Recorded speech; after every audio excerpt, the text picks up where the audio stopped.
Have you ever dreamed of defecting to North Korea? No. Wow, that's really loud. It is really loud. I think someone's mowing the lawn. Yeah. It's really annoying. Why do they have to cut it now? I don't know, babes. Or maybe someone's manicuring our lawn. I don't know, but it's really annoying.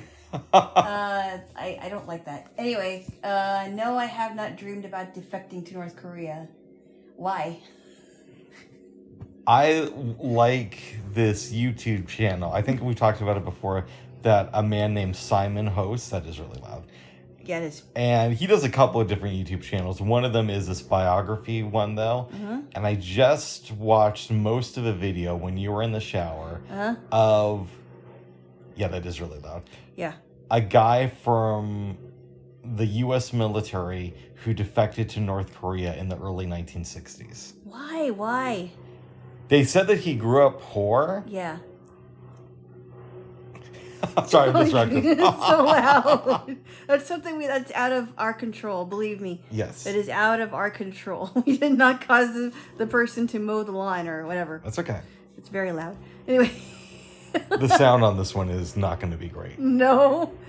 You can hear that in the background. What is that? Or did you get comments like, what was going on in the background? Oh my goodness. Well, we already said what was. I know. Yes. But for those who won't know what that is. Anyway, okay, so he defected to North Korea in the 1960s. Yeah, he came from a very poor family. I guess he claimed he was illiterate for a lot of his life. Wow. And I think his name was like James Dresden, I want to say. And he grew up in America? Yes. Okay. He joins the army because Dresden thinks that he can get some stability. Doesn't like it. Has a habit of going to a lot of hookers in South Korea when he's stationed there. Oh, wow. And gets in an argument with his superior officers and decides to defect to North Korea. Oh, wow. Apparently, he's not the only one. A couple other soldiers had done this before Dresden did. Wow. And, you know, as I'm listening to this, I'm not sure what's going to be the case with this guy. Are they going to kill him? But they ended up treating them like celebrities. Treating him like a celebrity? Him and the other soldiers who defected to North Korea. So the soldiers in his platoon went with him? No, it was just other people who were stationed out in that area who had defected over time. Yeah, there's like 4 of them, including him. And that's interesting. At first it was tough because if they walked down the street, people would look at them and, you know, mutter stuff under their breath. So they make a plan to go to the Russian embassy in Pyongyang. And they're thinking, well, we're going to run into other white people, so they're going to be sympathetic even though they're representing, you know, the motherland. Okay. But they turn them into the North Korean authorities, which is usually not what you want to happen. No, because it's like 12 years of hard labor. That's like the minimum. Or even for the rest of your life. But that's today. This was back in the 60s. Yeah, okay. And according to accounts, they weren't punished at all. Like, if anything, the North Koreans wanted to make them happy for whatever reason. That is so odd. So... Really odd. They give them a mansion and a personal driver who goes out and gets groceries for them. Whoa. Time goes by. They're sharing stories about what it was like being in America. And in the 1970s was the other Kim dude who took over from his dad. Kim Jong-un. Or Kim Jong-il? One of them, yeah, the older one, Kim Jong-il, yeah, wanted to become a film director. Right. Okay. So he goes to these 4 gentlemen and says, we need villains, and we obviously hate America.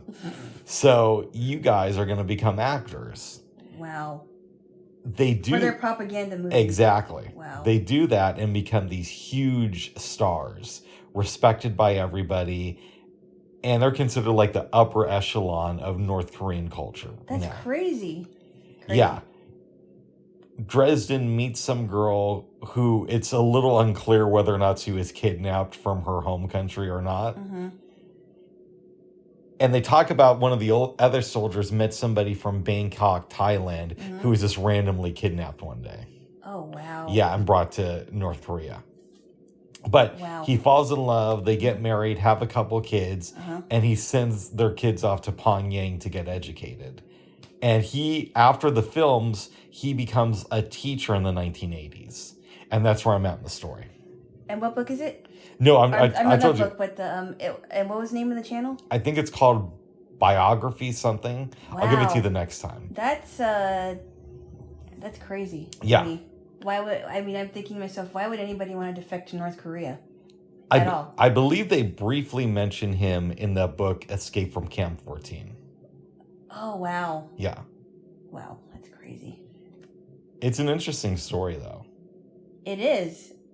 Wow. But you got to understand, too, in the early 1960s, and I knew this before the video, but they do touch on it, North Korea was doing a little bit better than South Korea financially. Oh, that's interesting. Yeah, really? Now it's completely reversed. It is reversed. But they were getting a lot of aid from Russia.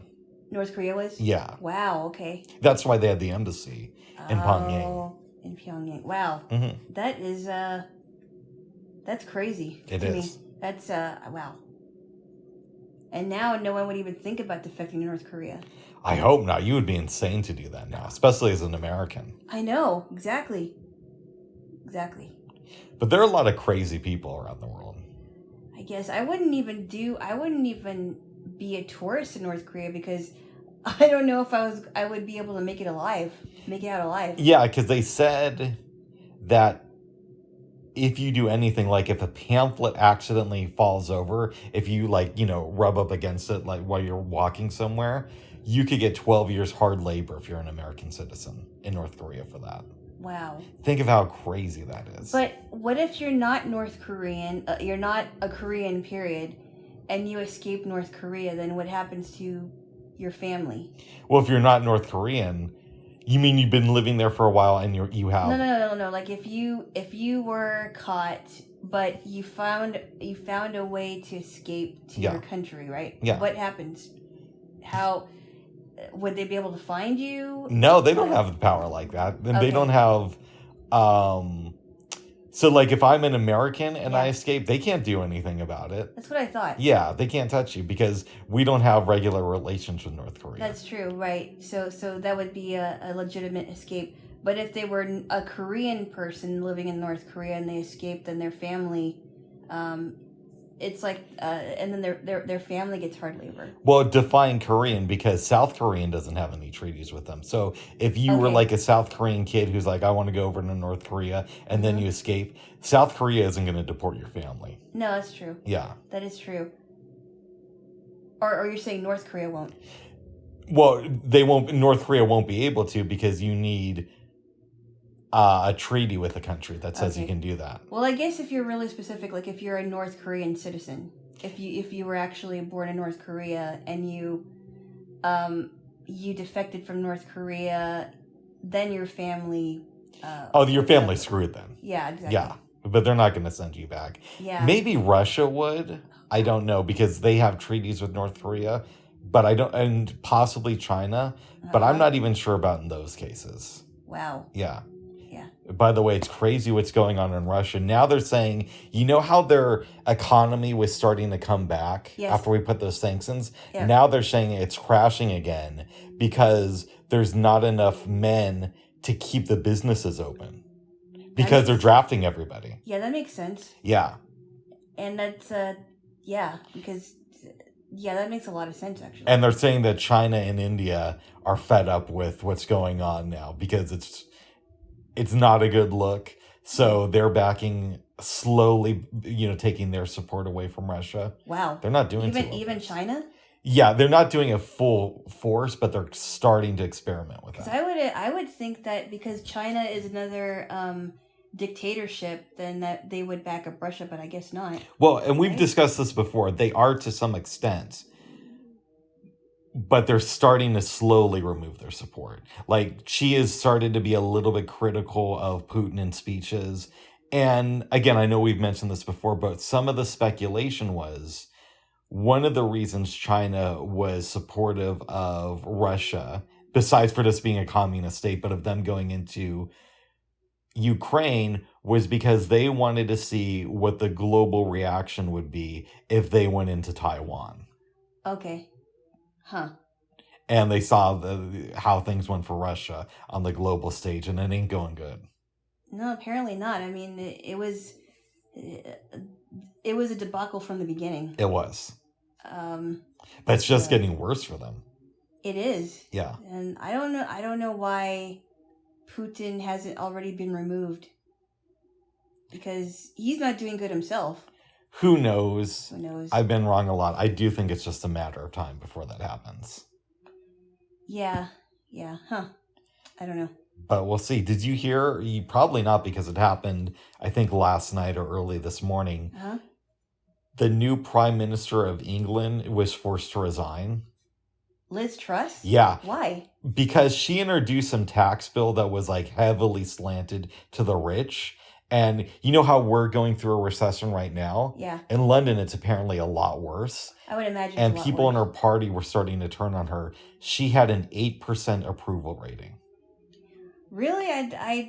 Because I thought she was making some strides. No, according to Breaking Points, her approval rating was 8%. So I have to look. I have not heard about this yet. You're the first person who told me. Yeah, but I'm sure it literally just happened. I'm sure I'll be hearing about it during the week. Saga from Breaking Points was saying that some websites had a contest to see what would last longer, a piece of lettuce or Liz Truss. And the piece of lettuce won because she was only in office for 6 weeks as a prime minister. Huh, that's interesting. Yeah, I'm sure the plot will thicken this week. Mm-hmm. I'm sure the plot will thicken this week. Yes. So we've got a lot to talk about. We do. Let's start with what happened earlier yesterday evening. Earlier yesterday evening. Yes. I left my apartment. As did I. Yes. Not mine, yours. You left yours, I left mine. That's what I've said. I had on a hat. And like a couple minutes after I left, the sun started to go away, so I didn't really need the hat. But I didn't know that at the time. Right, okay. That was a good story. Anyways, no. We meet downtown because I got us tickets to go and see Neon Union perform. Yep. And these were free tickets. Yep. So I wasn't really, too familiar with their music. I'd heard one of their songs, but they only have one on streaming right now, I think. Okay. I never heard any of it. I might have heard one of them, but I didn't even know it was them, so... That's possible. Yeah, it's definitely possible. We go to the PNC Studios, which used to be Bloodworks Live. Yep. And we're one of the first people there. We get in a conversation with the guy in front of us in line. He seemed really nice. Yeah, he seemed super nice. Yeah. Go inside. You didn't want anything to drink. Tomorrow we might get something to drink. And you didn't either. Yeah, tomorrow we might get some 7-Up or something. Okay. Yeah. Because we're going back. But that's right. For now, we sat down, just kind of chilling, talking about life. And then the music starts. They come out. Yep. They did a longer set than I think I've seen there. Yeah, it was a little bit past 30 minutes. And I like that too. I did too. Because the last group that we saw actually got up to 30 minutes. Metric, yeah. But they were good too. I would have loved to have met them. Yeah, but also with Metric too, they arrived there a little bit late. That's true. So they had to kind of keep it a little bit. They only did 4 songs, Metric. I think they did, yeah. I think Neon Union did like 6 or 7 songs. Yeah. It was a really good concert. Then at the end of it, and I knew this was coming, they said, okay, we're going to do a meet and greet so you can take photos. Yep. You and I are like the second people in line. Also, it wasn't that packed. I expected a lot more people there. I was really glad that it wasn't that packed. Mm-hmm. Because when we went to go see Echo Smith, there was a little bit more people in there. Yeah. And it was a little bit confusing when we took pictures because we took individual pictures with them. Yeah, and I thought about it in retrospect. Why don't we just do it together? And it worked out really well. The guys were super nice. Super nice. Leo and Andrew both introduce themselves to us. We shake their hands. I said, this is little Jaylo. No, you never said that. I should have. No. Because, well, Leo would know that. What do you mean? Because he worked with the other Jaylo. Yeah, but you could explain to him that there's some people who are actually named Jaylo, like you. I didn't want to go into that. Okay. I just wanted to meet them and take pictures. They had other people to take photos with. That's true. It was super fun though. Yeah, they were super nice. Very, very nice. I couldn't believe it when so Leo is more famous than we thought. He was the music director for Pitbull when Pitbull used to do live shows. I guess he still does, but back in the day. And he worked with Jennifer Lopez, as you said, and Lauryn Hill. Yes. Yeah. Yes. Yeah. And the way that they got together was really cool. Through a guy named Jimmy Allen, who I'm not familiar with. They said that he's part of Rascal Flatts, and we discussed... no, different guy. Jada Marcus. Jada Marcus is, okay. Jimmy Allen, I guess, is a part of the country music world, but I don't know who that is. He introduced them, and then the guy from Rascal Flatts signed them. Have we discussed my connection to Rascal Flatts?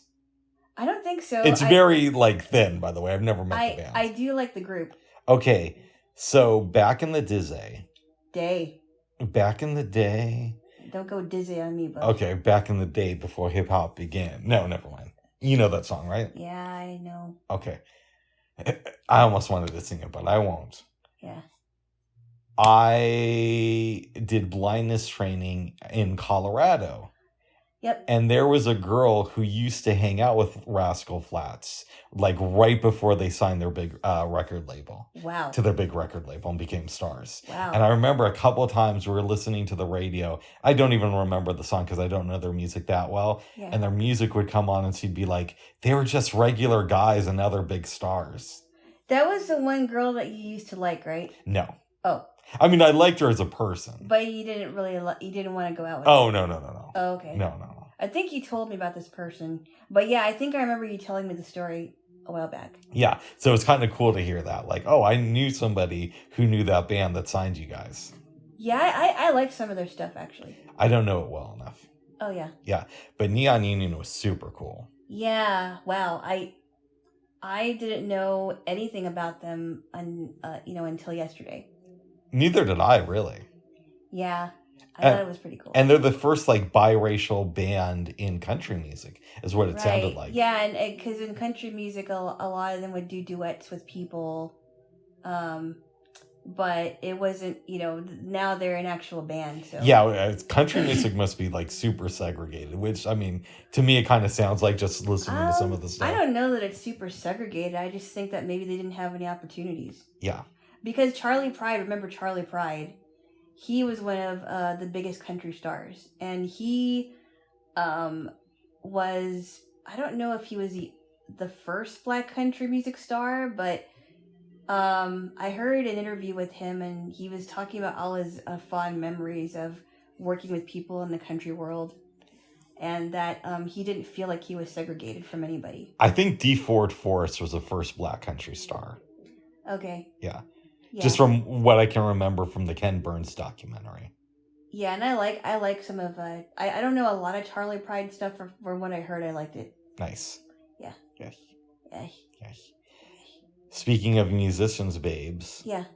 Your buddy Chris Cuomo. He's not my buddy. Okay. Would you stop? Well, he got in trouble for dead naming a musician. Uh-oh. This week, yep. Dead naming? Yeah. You know, saying that he was dead? Well, no, that's when you give somebody's name, but they change their name. Oh. And the musician got really mad at Chris Cuomo for calling them by their past name. Who was it? Kanye West. Oh. Yeah, Chris Cuomo's getting in trouble for a lot of things. It doesn't surprise me. It doesn't surprise me at all. Because apparently Kanye just wants to be known as Ye right now. Ye or Ye or whatever. Yeah, and he got mad at Chris Cuomo for dead naming him. There's a lot of people that are mad at Chris Cuomo, though. Well, there's a lot of people who are mad at Kanye West there. Jaylo. Oh. But the concert was really good. Yeah. I'm really, really happy that they had a meet and greet because that was cool. Yeah, it was. Cool. It was. It doesn't happen all the time. Yeah. Okay. Yes. So, let's talk about Kanye for just a minute. Why? I think and by the way, I thought this way when he was a kind of a lefty too. I think he's basically a tantruming child at this point. And again, I felt that way for a long, long time. So I don't know much about the story. I read that some of his friends were saying that he hasn't been sleeping very well, but yeah. And then I also read something. So I don't know where I stand on this. I can't give an opinion because I really want to know the entire story before I give my full-fledged opinion. But the noise is really annoying. I know. But the whole thing about the Jewish mafia was a little odd. Yeah. I have to admit that, although I'm not sure if that in what context that was said. I also even Donald Trump said he was acting crazy, but I don't know. Again, like I can't really comment a lot because I don't know. I don't understand the whole story, to tell you the truth. Yeah, so it's not only that he's going after Jewish people, he's claiming that he is Jewish now too. Which is odd because he was raised a Christian. But he's saying that all black people are Jews. That reminds me of that the Hebrew Israelite movement, and I think we've talked about this in private. Yeah. There's a movement going on, even from people that have been raised Christians or say that they're Christians, but they hold to the a lot of the Old Testament laws. Mm-hmm. So you've got people that are some of them are kind of extreme. Like you got people that celebrate Shabbat or I'm sorry, observe Shabbat every Saturday from sundown on Friday to from sundown on Friday to Saturday, and then you've got people that and it's gotten to the point where people will not celebrate birthdays or holidays, and the only reason why I say that is because I know I won't say who I know people in my own life that are kind of going through this thing right now. It's very strange. Yeah. Very, very strange. And he's giving the Chris Cuomo interview with Kanye, he gave while he was driving, apparently. While Kanye was driving? Yeah. Oh, that's interesting. Yeah. And there's other stuff too. And again, I thought he lost it a long time ago. But so I mean, I don't know. I mean, yes, he did some pretty weird antics before. Yeah. Before his mom died. Yeah. I'm trying to look at this subjectively because I don't understand the entire story. So I'm going to look up more on this because I did that the other day and I still don't understand it. And I told you too, this was years ago when he came out and did that press conference with Trump. Mm-hmm. And I wouldn't say this if I didn't feel that way because I'm not a Trump fan. Trump was the normal one at that press conference. He is normal. No, but you know what I mean. Compared to Kanye West, Kanye seemed very unhinged at that press conference, and he made Trump look normal to me. Well, he always. Okay, but Trump has always been normal. I think he knows how to keep his composure. But you know what I'm saying, though. Yes. And I think I might have seen clips, but I don't know. I mean, but then a lot of people are so quick to take him off of social media too. So I don't know. Yeah, I don't agree with that. I think that he has the right to say whatever he wants to say. He maybe he'll I thought for a while that Parler was not in use anymore, but I guess he's thinking about buying it, which I'm not sure how that's going to work. But because Candace Owens' husband owns it, and he's been hanging out with her, so apparently he's gonna. She doesn't own Parler. Her husband does. Does he? Yeah. Oh, okay. I don't know. I don't know. I can't. I don't know where I stand with him at this point. That's fair. I'm up. You go ahead. Because I do respect anybody's free speech. Yeah. Even if I don't like it, okay, I can say that. I don't know. I don't know what to think until I look at the entire story because it's strange to me. Yeah, I respect people's free speech, but I also think we should know when somebody's having a mental issue and be aware of that. So there was a thing. You were never on the Joe Rogan message boards back in the day. I didn't know he had them. He did, and I was not really on them, but I heard about this. Like, if somebody made offensive speech, apparently they wouldn't take them off Joe Rogan's message board. But what they would do is all their posts would be in pink. Oh, really? Yeah. So, like, that this was a person who was a little bit out there. So they wouldn't. Okay, that's good that they didn't. Excuse me. That's good that they didn't go and shadow ban them or something. But that might be a way to do it. But also, it gets a little bit tricky when you're encouraging violence against people, right? Because that is not covered by free speech. And Kanye was encouraging violence against people. Yeah, so. if it's illegal or if you're inciting violence, for sure, you have to do something a little bit more drastic. I totally agree with that. Yeah, and you cannot be on social media platforms threatening to kill whoever it is. And that was what got him banned from Twitter. So it does get tricky. But I don't know. I have to look into this because I want to be a person that looks at things objectively and not just jump to conclusions.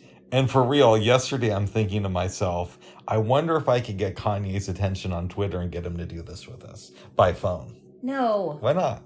Well, because this is our thing. This is nobody else's. You wouldn't want to interview Ye?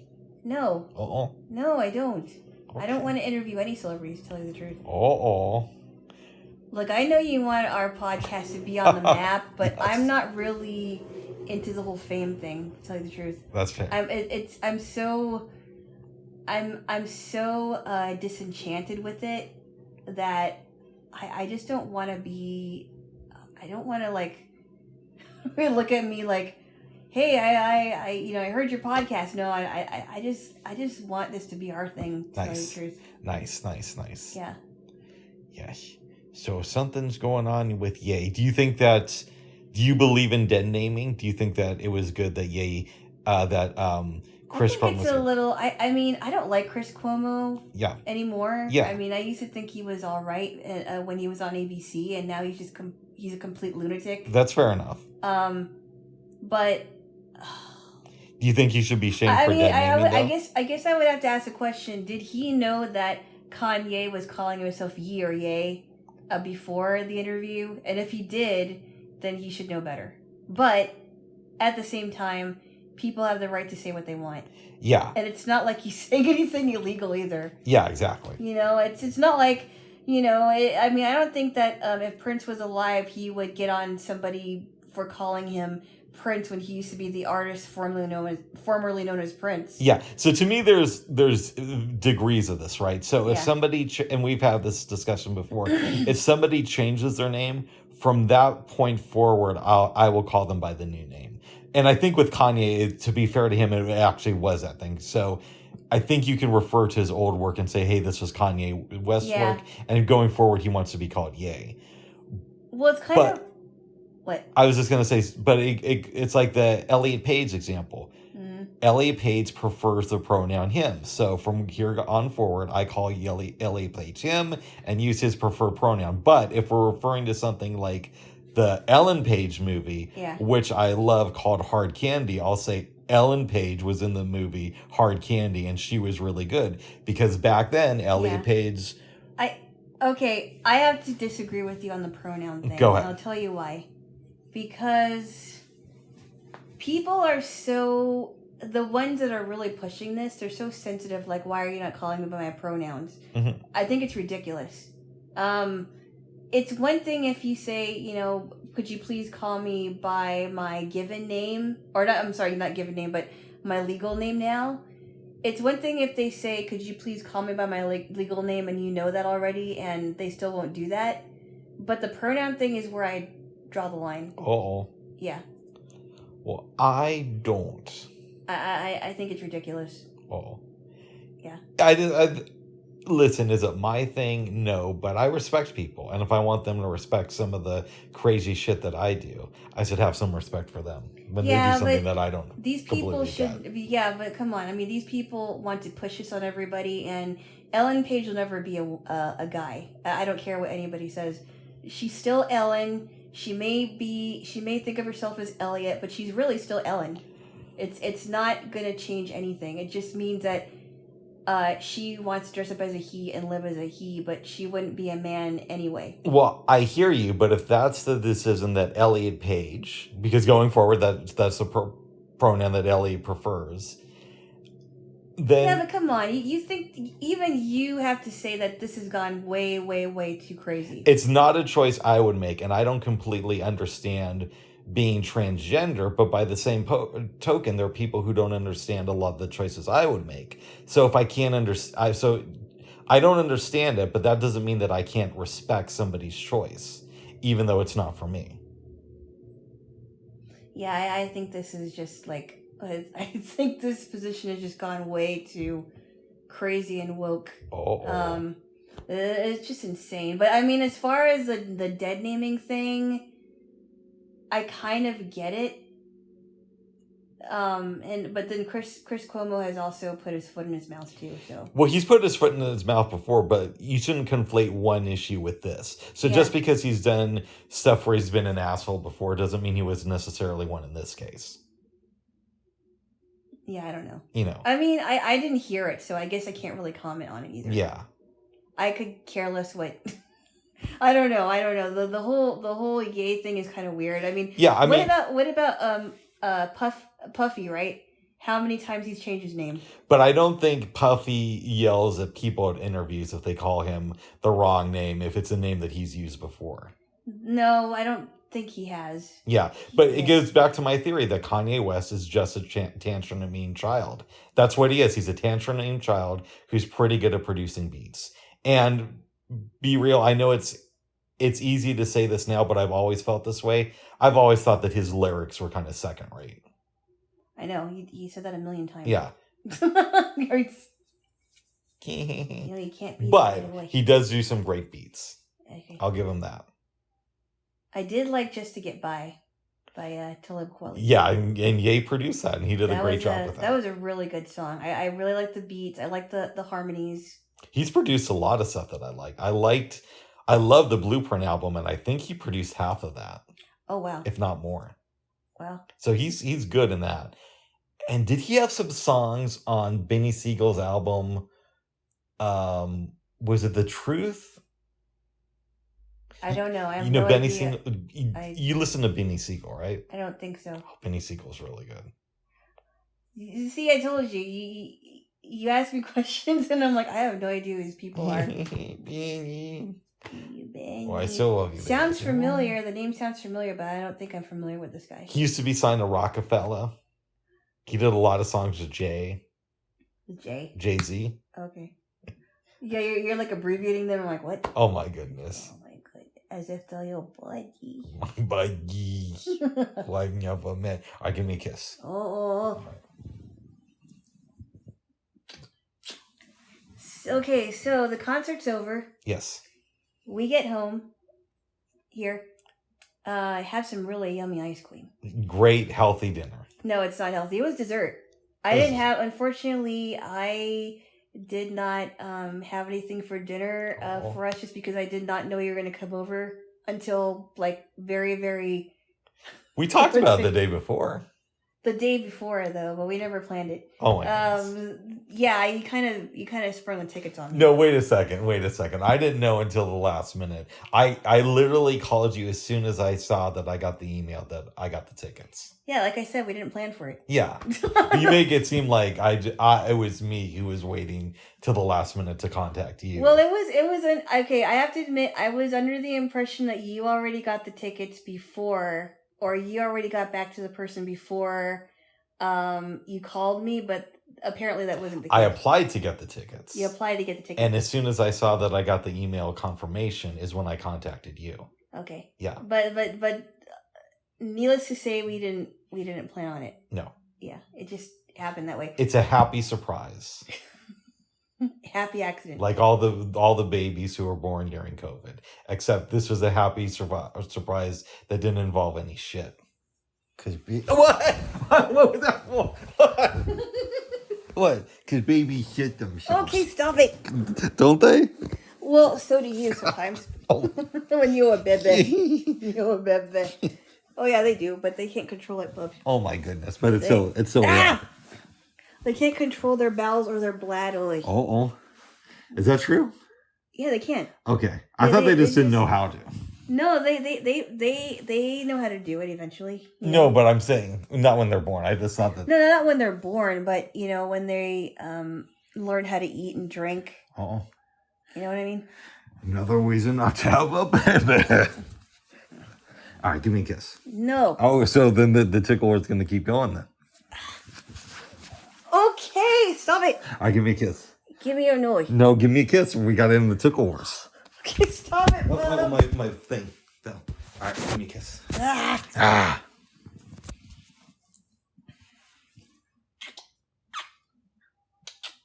Oh my goodness, squeeze my nose.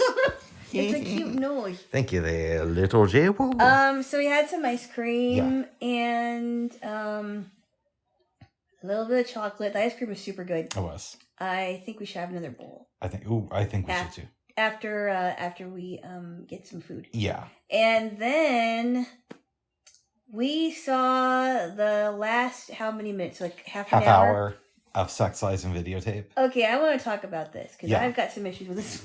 I agree with you, by the way. I think we're pretty much agreed on this. Okay, I'm glad. Yes.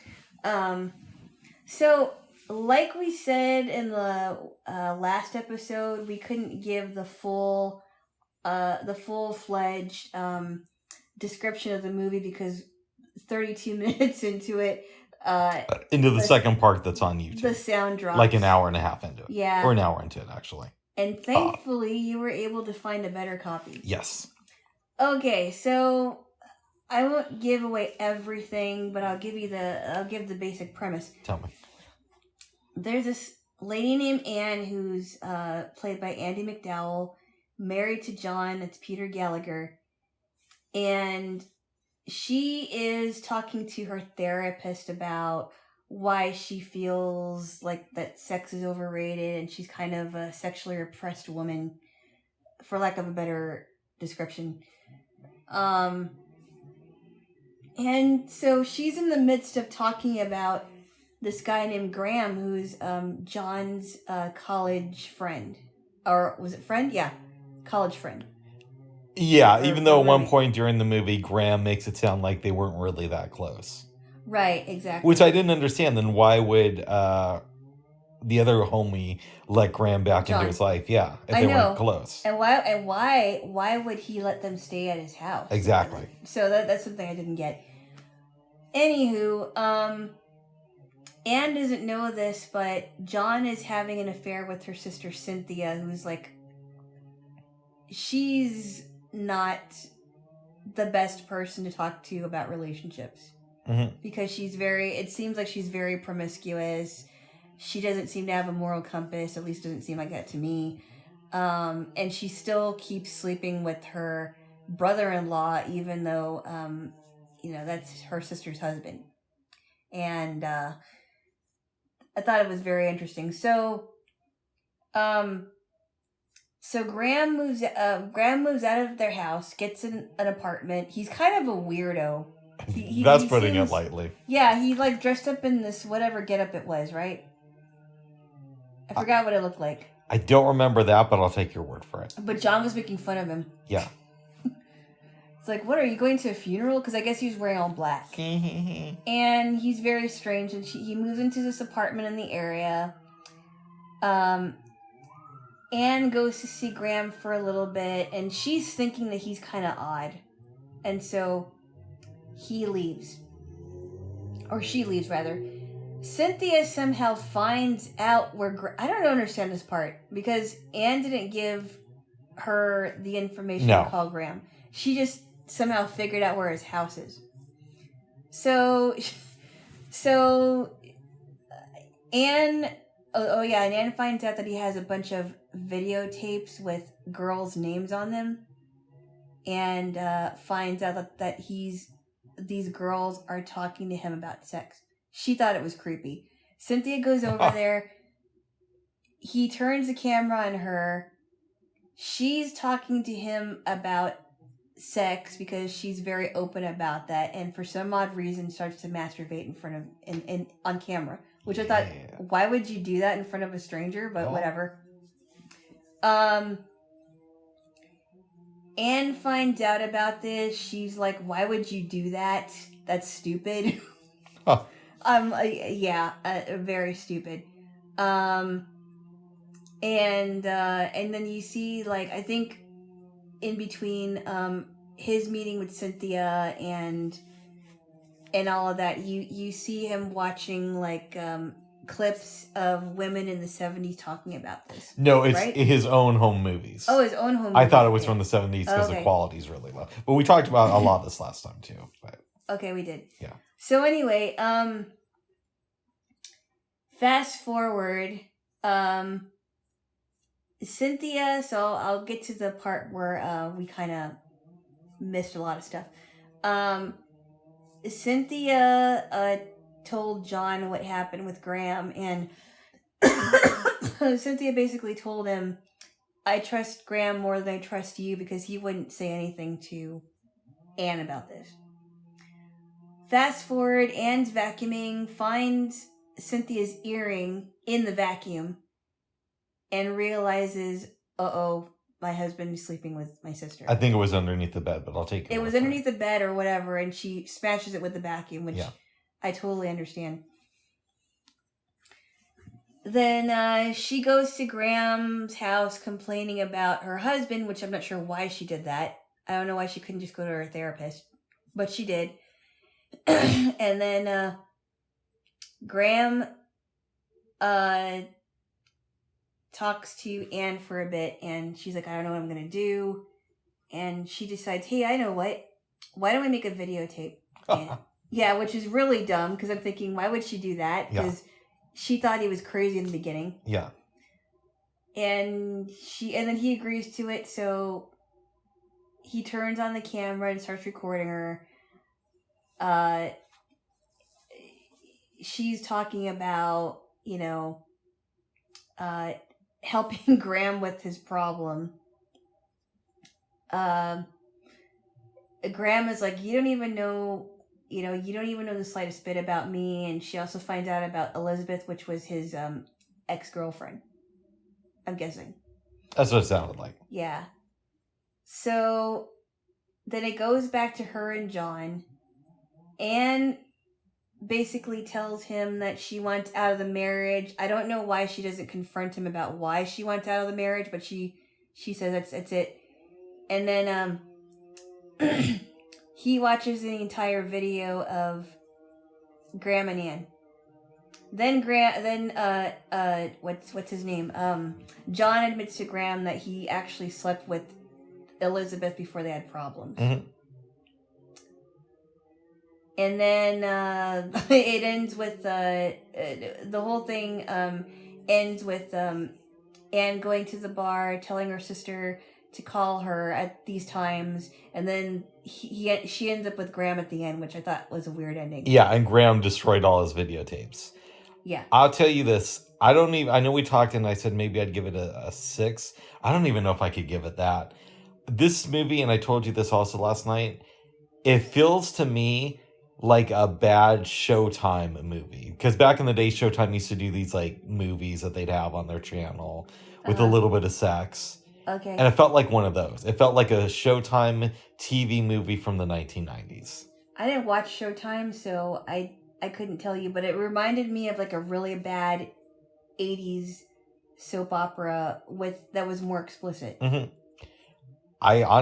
Steven Soderbergh has done really good work since then. So okay. I get why people like his stuff. Yeah. I don't get why people thought that this movie was so important. Yeah, and she never she doesn't really fully confront her husband like, I know you've been sleeping with my sister. Mm-hmm. She also doesn't confront her sister, who she really should be upset with. Yep. Why would she tell her to call her? Like, I thought she was going to be really angry. Like, I wouldn't want to go to the place where she worked. Yeah. I don't get that. And then why would she end up with Graham? Because she thought he was crazy in the beginning. Yeah, why not just be single? Exactly.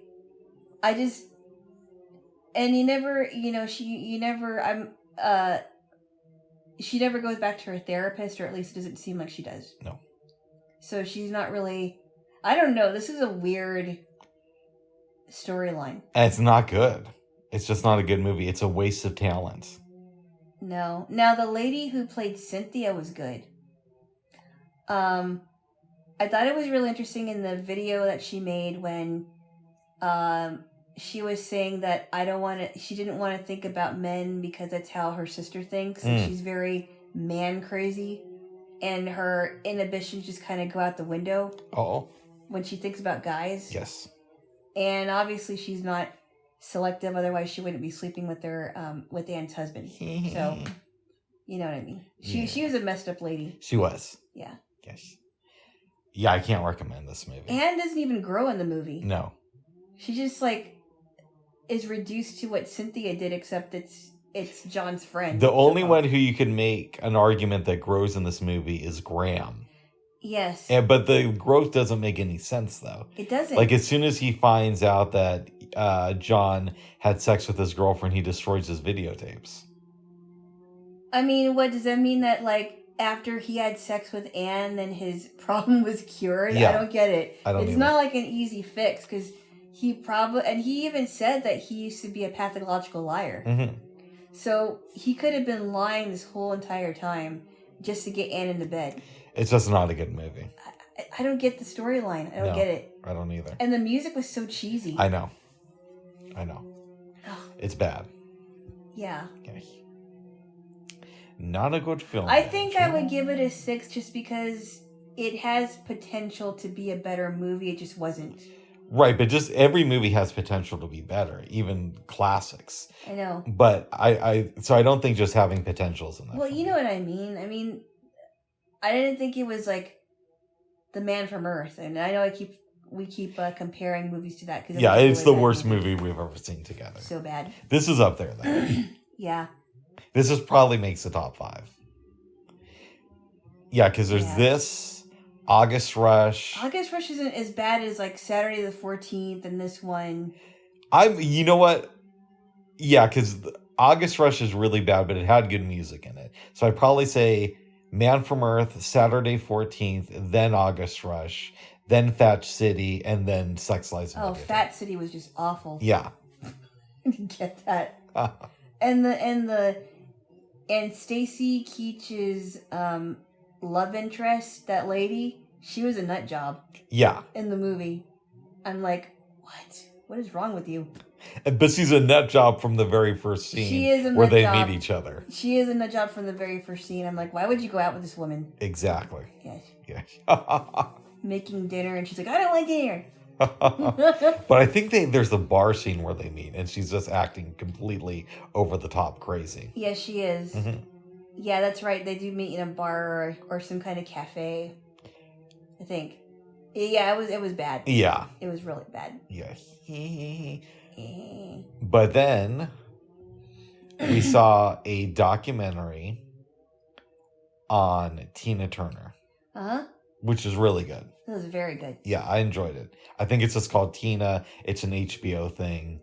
Yeah, and it was a little intense for sure, but well worth it. It was going to be intense, yeah. This is going to sound dumb. Yeah. I had no idea that she got remarried after Ike. I didn't know either.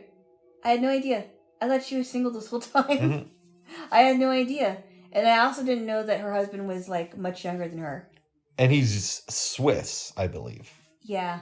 Irvin, I forgot what his last name was. And they live in Switzerland now. Yeah. Yeah. I wanted to see this ever since it was discussed on the Clubhouse group, Movies That Made We, about a year and a half ago. Mm-hmm. I thought this was really good. It was excellent. Yeah.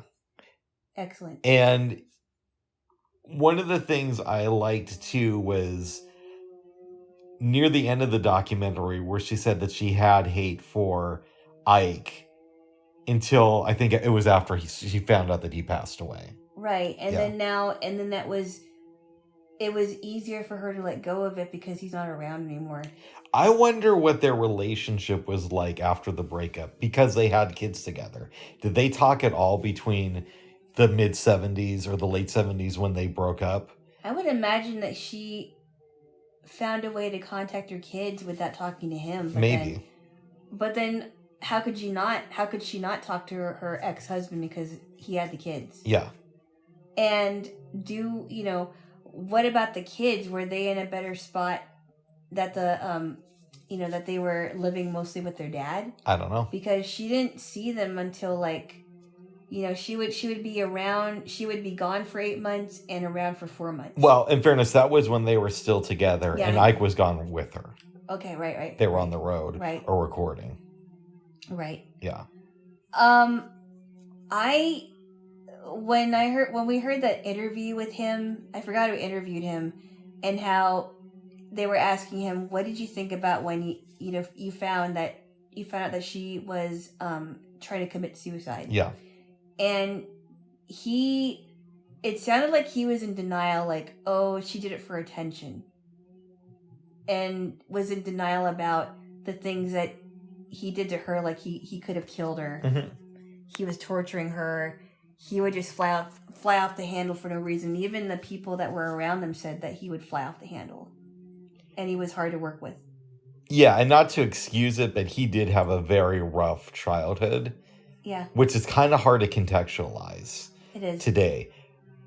But that also doesn't make what he did to Tina Turner right. And she came from a bad family, too. Her mom didn't really feel any pride for Tina until she became a music star, it sounded like. Right, and then the fact that both of the parents abandoned her and her siblings. Mm-hmm. The dad left, then the mom left, and she saw abuse in the family. And the fact that she and her siblings were left with a cousin. Yeah. I'm like, why would you leave your child there? No explanation. You never come back. Yeah. And she said she never came back. So 2 broken people were together, and it's not always a good thing. No. But it sounded to me like she had to create that love that she never had. Yeah, exactly. But she was able to survive it. She was. And a lot of people would have completely just shut down and isolated themselves and not done anything for themselves. But she worked really hard for what she had. What would you rate this movie? Oh, I give it an 8 or maybe even an 8.5. I would give it an 8. Yeah. I definitely would. It was a really good documentary. And I thought it was bittersweet because they showed this lady that was in Tina Turner the musical, I think it was. Yeah. And she gives Tina a hug because she was the one that was playing her. I like that Angela Bassett was a part of the documentary, talking about how she played Tina. Mm-hmm. I think she got an Academy Award for it. I don't know. I think she was at least nominated. I don't know if she won. Yeah, but I heard that she was that people thought she was really good as Tina. I like the and there were some interesting scenes too. Like I liked the part where she was meeting with that British guy that was working on her beats, on her music, and she didn't like what Slub got to do with it. Yeah, they talked to him in the documentary. Yeah. I laughed at this part where she meets Irvin. Yeah. And Irvin was driving her, and he found out that she liked him, and she said, "Hey, when you get back to LA, I want you to make love to me." And he's like, he's looking at her like, "What?" And she was laughing because she's like, "I don't think he believed that I would tell him that, but it was true." Nice. So and I like that she was able to have a sense of humor about a lot of things. Yeah. She could have completely been the most bitter person and the most awful person to be around. Well, I have a very dark sense of humor, and one of the things I find kind of funny, even though you're not supposed to, probably, is so Ike beats her, she leaves him, and then she does an interview with People magazine, going through everything. This is about 5 years later, and she thinks, okay, this is the last, I only have to tell this story once and it'll be over. Yeah. And meanwhile, it became like something that in some ways eclipse the rest of her career. Exactly. Yeah. But I think she eventually came to grips, like, it had to be said even though I don't want to remember it. Yeah, like everybody's like, okay, tell me again how I used to beat you. Yeah, and then she's like, I just wanted to, she at times she would get tired of, why do I have to talk about this again? Yeah. But women have to know that, because if a woman is going through something like that, what kind of a, who could be the best example of that? And that was Tina Turner at the time. Yeah, even Biggie talked about it in the song. Oh, wow. Mm-hmm. On his first album, Ready to Die, I think he mentions it. I won't say the lyric because Alana doesn't want me to. But because I'll be hearing the entire song. And I'd like to, not hear the entire thing. But the fact that Ike had a lot of control, and she said that July 4th, Independence Day, was the day that she really had her freedom. Because that's when she left him. Yeah. And she was like, I'm not going to go back to this again. And I respect myself a lot more than to be in a relationship where I have no control over anything. Yeah. And how it sounds to me like she, that was the one time she hit him, but I think she did it more than once, because I heard that they would arrive on stage and both of them would be bloody. Yeah, it wasn't just her. Yeah. Both of them would be bloody. Yeah. It's a good documentary. It wasn't just that one time. Yeah. Would you recommend this to your family? And if so, how do you sell it to them? I think they would watch it even if I didn't sell it to them. Oh? Yeah. I don't know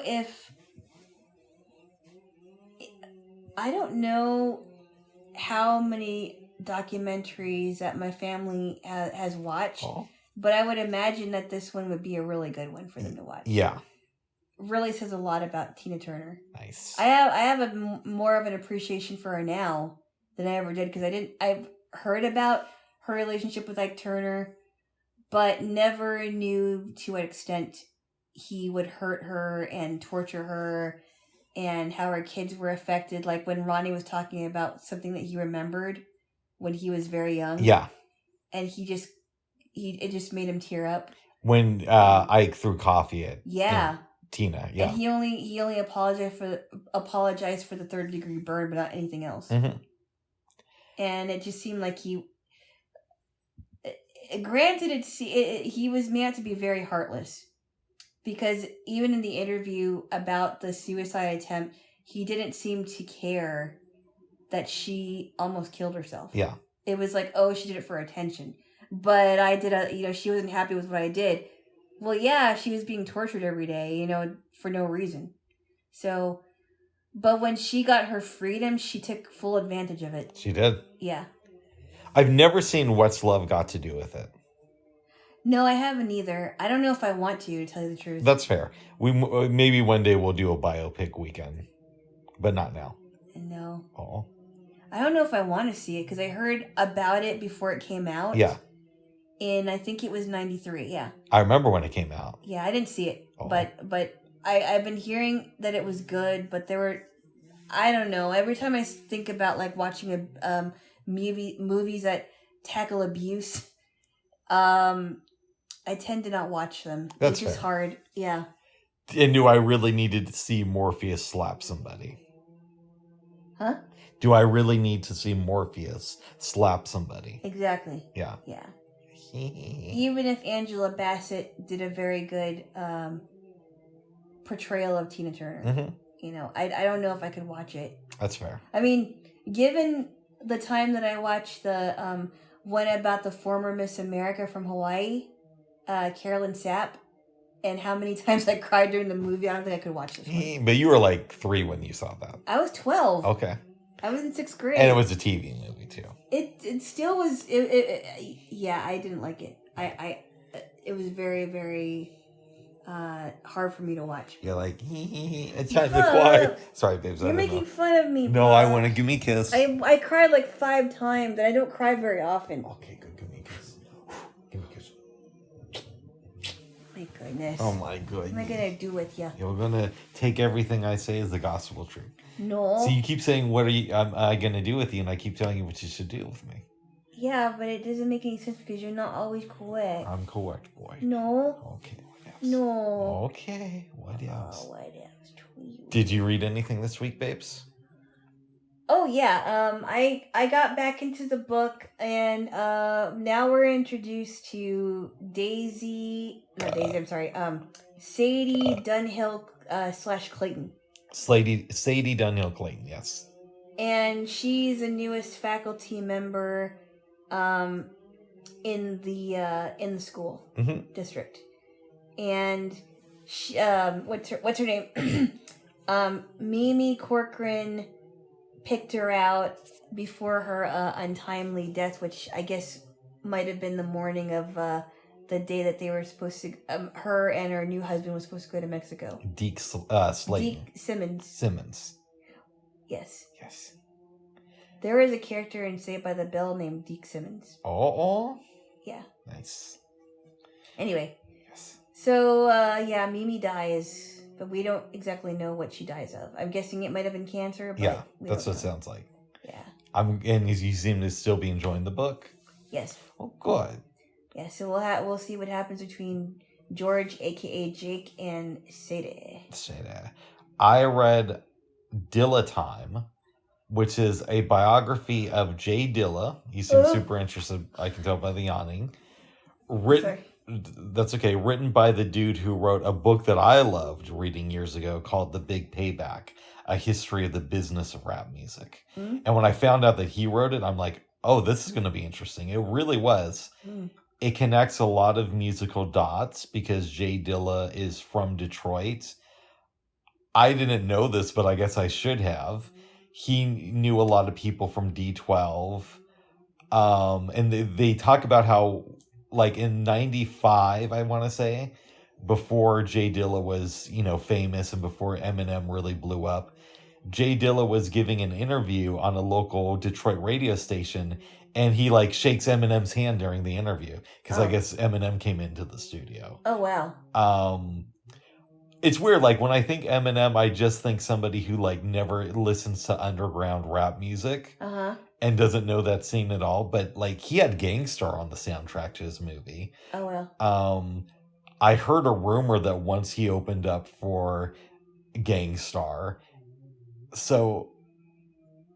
I remember hearing a freestyle where he gave a shout out to Wordsworth and Thurston Howell. So he obviously grew up in that scene.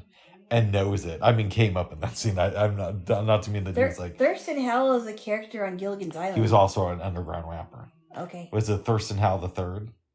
I don't know. And he did Skeleton's Island, the album, which is actually pretty. Skeleton's Island? Yeah, it's actually a decent album. Oh. And Eminem also gave a shout out to Masta Ace once, so he knows his fair share of underground stuff. I bet. The book is really powerful. I liked it a lot, and it's unfortunate that Jay Dilla died when he was so young. They talk a lot about... How old is he now? Well, he died when he was 32. That's so of young. A blood disease. Wow. They talk a lot in the book about his relationship with Q-Tip.